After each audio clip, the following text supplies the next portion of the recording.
Hi everyone, I'm Amy Booth, and welcome back to the BlueRose Kennels YouTube channel sponsored by Canine Chronicle TV. Today we'll be going over different movement patterns that you'll see in the dog show ring. We have an aerial view for you. It's kind of fun. We're excited to show this one to you, so stay right there.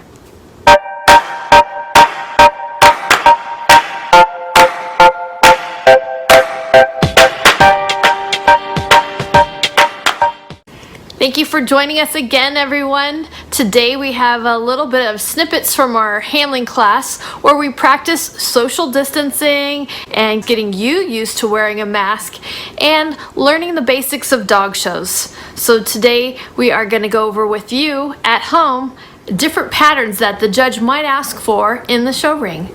So here we go.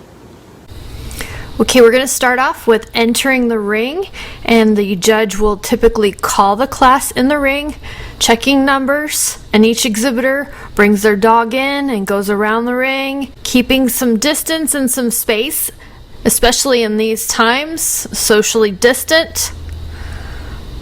The class goes around the ring and starts to line up.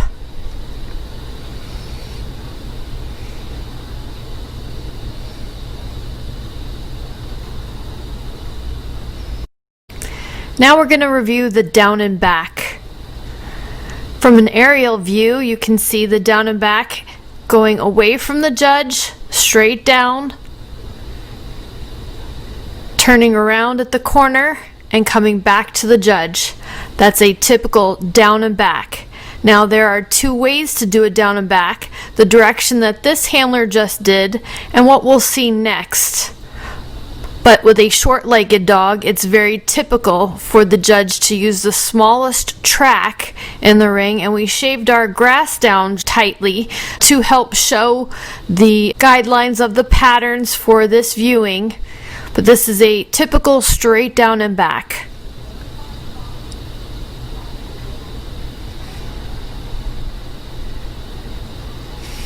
There's also the diagonal down and back. As you can see from the aerial view here, it's a longer down and back than what we saw on the first person's pattern. This is more typical for long-legged dogs. However, sometimes with a shorter-legged dog, judges will say go halfway down and back. As you can see, this is a diagonal pattern, so it is the diagonal down and back. And from the ground again, we'll look at this one more time.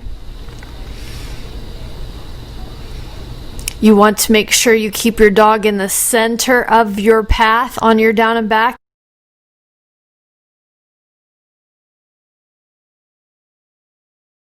Make a straight down and back.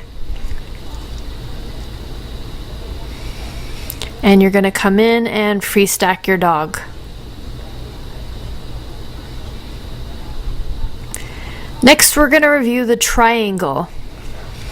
From the aerial view, you can clearly see there is a triangle pattern shaved out in the grass. And this exhibitor is showing us the triangle.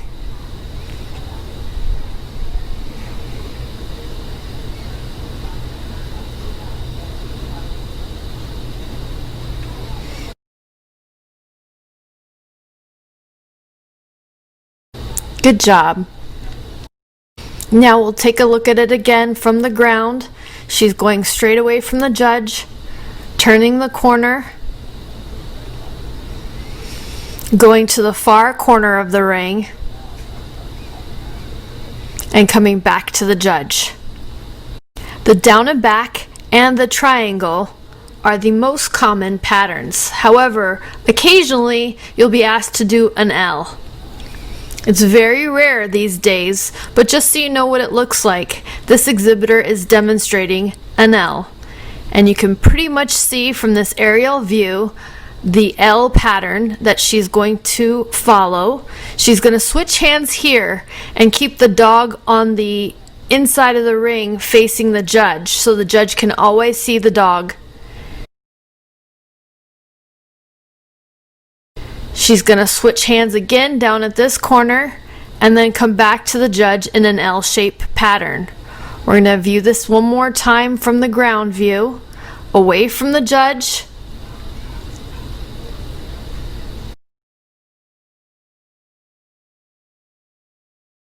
Turning the corner.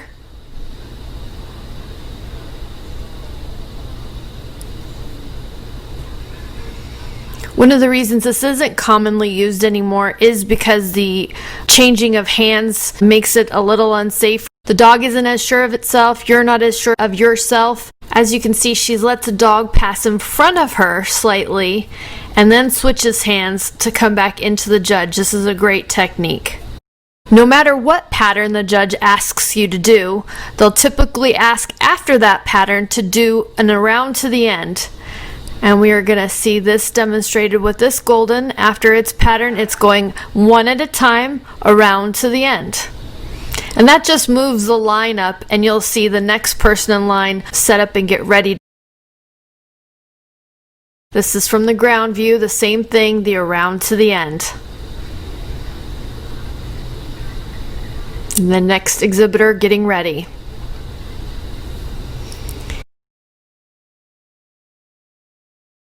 There's also around the ring all together. From an aerial view, everyone's leaving plenty of space and going around the ring together so the judge can glance up and compare dogs and their movement. But this is a great example of everyone leaving a good amount of space to go around the ring at the same time.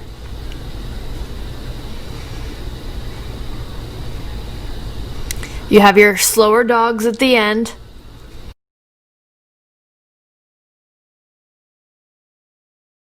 And from the ground view, the around the ring together, he's checking if the people behind him in line are ready to move. He asks them, "Are you ready?" And the handlers go around the ring.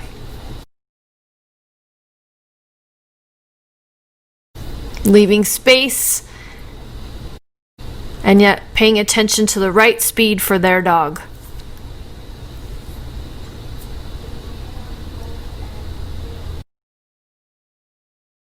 One more thing that a judge may ask for is for you to go to the far side of the ring and free stack your dog.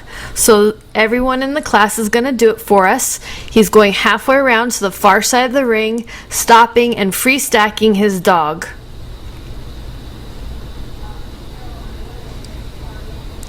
This more oftentimes happens in the group or best in show levels, but you should practice it nonetheless.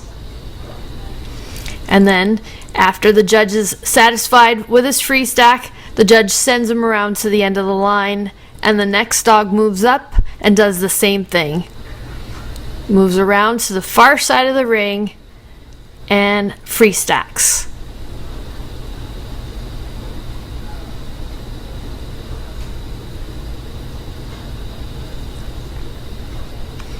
Don't worry, folks, we've only touched on free stacking just a little bit. We have a big set of classes coming up on free stacks soon.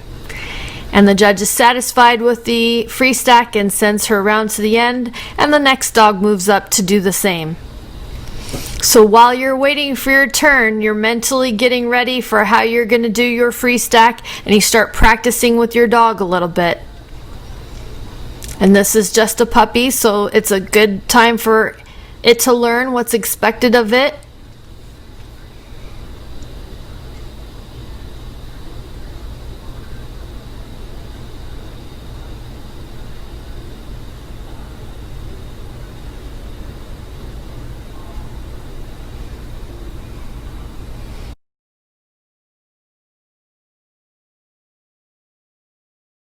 And the judge is satisfied and sends the handler around to the end, and the next dog starts going.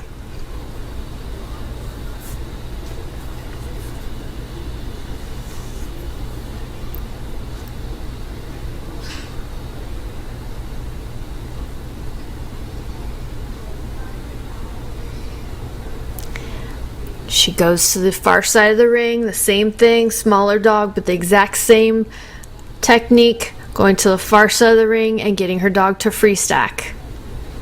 The next exhibitor moving up and getting ready for their turn. After she hits the free stack, she's sent around the ring. And the next dog moves up. And this is our last dog, so everyone should be starting to get their dogs ready on the side of the ring for the judge to turn around and make their final decision. So here we have our last dog going again to the far side of the ring to hit a free stack. It doesn't matter if you turn your dog around or if you stack it the way that it's going, whatever your dog and you feel most comfortable with. And she proceeds around to the end of the ring. Special thanks to our Training and Toenail Tuesday handling class and Mike Knight for the aerial recording. Hope that was all fun to see and fun to go over.